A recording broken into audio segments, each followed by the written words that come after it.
All right, final show for the year. What do we got today? So we got Xano Meets N8N. N8N, Zapier, and Make slowly pivot to become agentic operating systems. Claude-mem for Cloud Code, but could we use it for more? Then OpenAI, they have an app store. I don't want to miss this app store moment again like I did with the iPhone. So maybe it's something I'll look into. And of course, there's other no-code news. Welcome to the last show of the year for no-code news. Enjoy. The first news article is YouTube Playables. Where does this fit in the no code? Where does this fit in this news? This is part of the whole moment in time where we can create things we couldn't do before.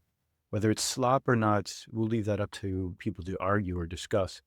But I have some ideas for games that would be fun to make a reality. So I'm happy that YouTube made these playables, and I tried to sign up, but I guess I have to wait, or maybe I'm in now and I got to go look. But I will be making a game or two there. Xano and N8N. The two meet. It's a good video. I'll have a link down below. I don't know when I would use them both. In this video, he uses the N8N agent to then talk to Xano, and then they use an agent over there. The big win there was the database integration, which is all cool. All this stuff is really neat. It'd be interesting to see why I'd want to use both. And I hope in early 2026 to make part of how I build series, me comparing the two. I really do enjoy that N8N is open source, but I really am curious about Xano. The next news article, developers can now submit apps to ChatGPT. It's cool. I still regret to this day missing out on the iOS app craze. ChatGPT is really pushing the app integration, so you could just basically say, hey, play my Apple Music, play my Spotify, do this particular thing. So we'll see how this pans out. All right, quick ad break for my 2026 membership series. Just give it a watch and we'll be right back.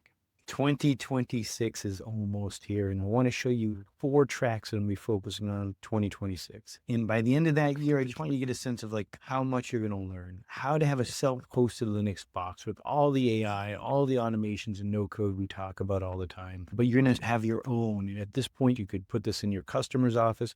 They have private LLMs. We'll do live trainings. And you'll see in this timeline all the topics we're going to really cover here. So honestly, by the end of this track, by the end of 2026, you're going to just feel really confident doing this type of stuff. And it's not that hard. It just takes time learning and doing. The second track is just how do you build? And this one's going to adapt over the year, but by the end of the year, you're going to know how to build UIs and backend. By the end of that track, you're just going to understand how to build, not just with AI, but with no-code tools. And then, of course, during the week, I'm just going to keep an eye on what's trending and what's interesting to me, and I'll cover those topics as well. So these are 4 tracks, 2026. If you join, you'll be in, you'll do the live lessons with me, you'll get more support, and you'll help support the channel. Looking forward to 2026. Thank you.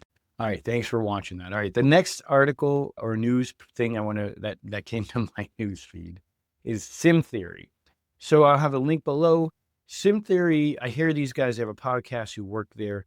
They really know what they're doing. They really have a sense of things because they're working on it for real every day with MCPs and practical applications of AI, not just theoretical. And SimTheory could be, for me, the answer where I can store context more easily versus projects in ChatGPT or Claude, or I don't even think Gemini has it. I've tried Manus. Manus is good. So I'm going to give SimTheory a try. So I'm just sharing that here as a platform. That might help to do more agentic or process-heavy automations with AI. It's going to be interesting to see.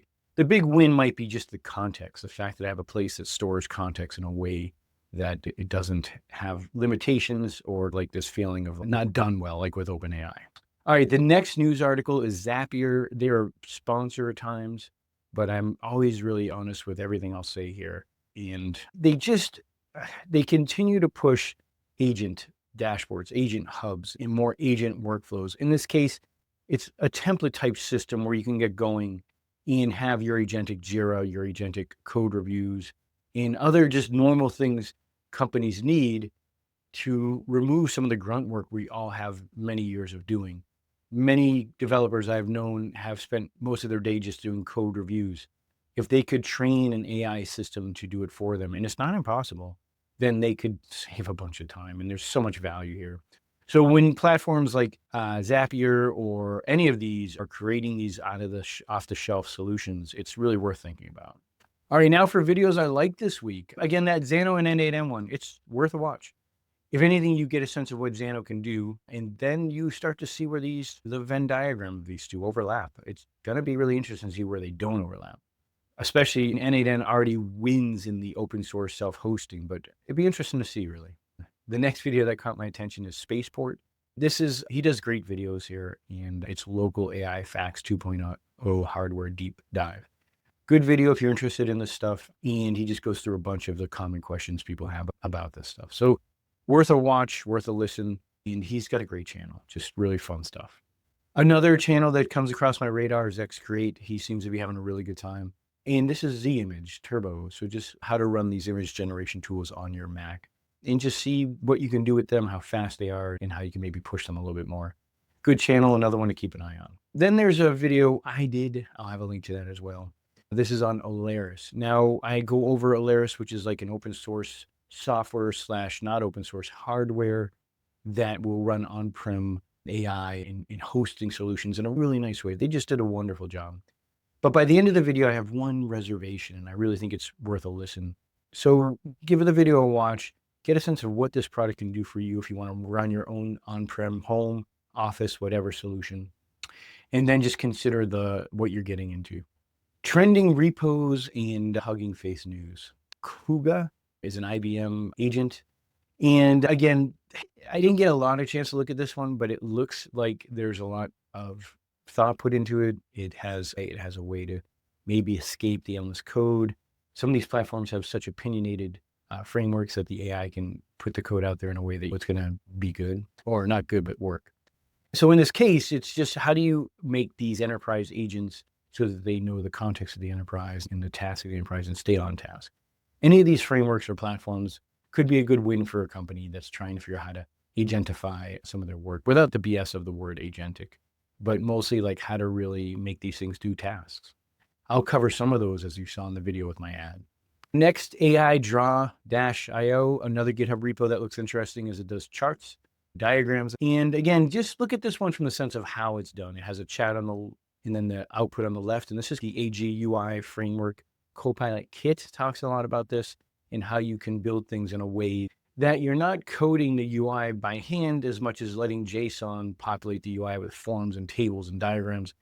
So you have a consistent output from the chat. It's an interesting way to start thinking about building for this for a more AI or chat-driven user experience. SimAi, this keeps coming across my radar. I just got to get time to work on this one. Like I said with Xano, this would be a great comparison to N8N and a video in and of itself. I am always looking to do more of these, but I have to keep upping my sponsor ad game so I can support me doing these. As those come in, though, I will be doing SimAi because it looks really interesting. And any product that's newer than N8N has a chance to learn from all the mistakes N8N might have made. So hopefully they are taking it to the next level. So sim.ai, different than the SimTheory one I mentioned earlier. The next one and last one is Claude-mem. So this is for Claude code, but remember sometimes, and I mentioned this earlier too, like I just want context. I want to go to the prompt. I want to go to a terminal. I want to go to, not even a terminal. I want to go to something and I say, hey, help me with this. And we've talked about it before. It's all right here, all the images and files and context is so key. So I would see this as a tool I can use with Claude Code in a way that is just not about code. And it's about bringing memory and context to Claude Code in a way that's just done better than throwing a whole bunch of words at it and folders and files and doing it in a way that seems to be maybe a framework around how to give AI more long-term context and memory. So I'm going to be checking that one out as well. I have as you saw in the ad, a whole series on building on-prem work.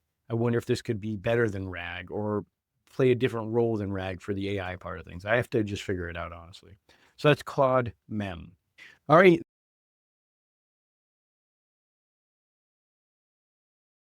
All right, that's a wrap for 2025. I will do a lot more next year with this topic, no code.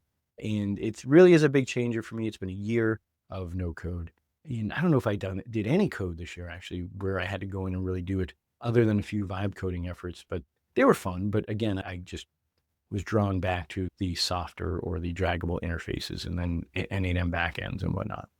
So a good year. I'm looking forward to next year to keep surfacing this news and staying on top of it and giving people a sense of what's possible with no code and the benefits of AI in that context. Thanks for listening, and join the subscribe level. That helps a lot, or join the member level. That helps a lot, or subscribe and comment and just help me to understand if there's something more you want to hear and give me your feedback. All right. Thank you. I'll see you in 2026.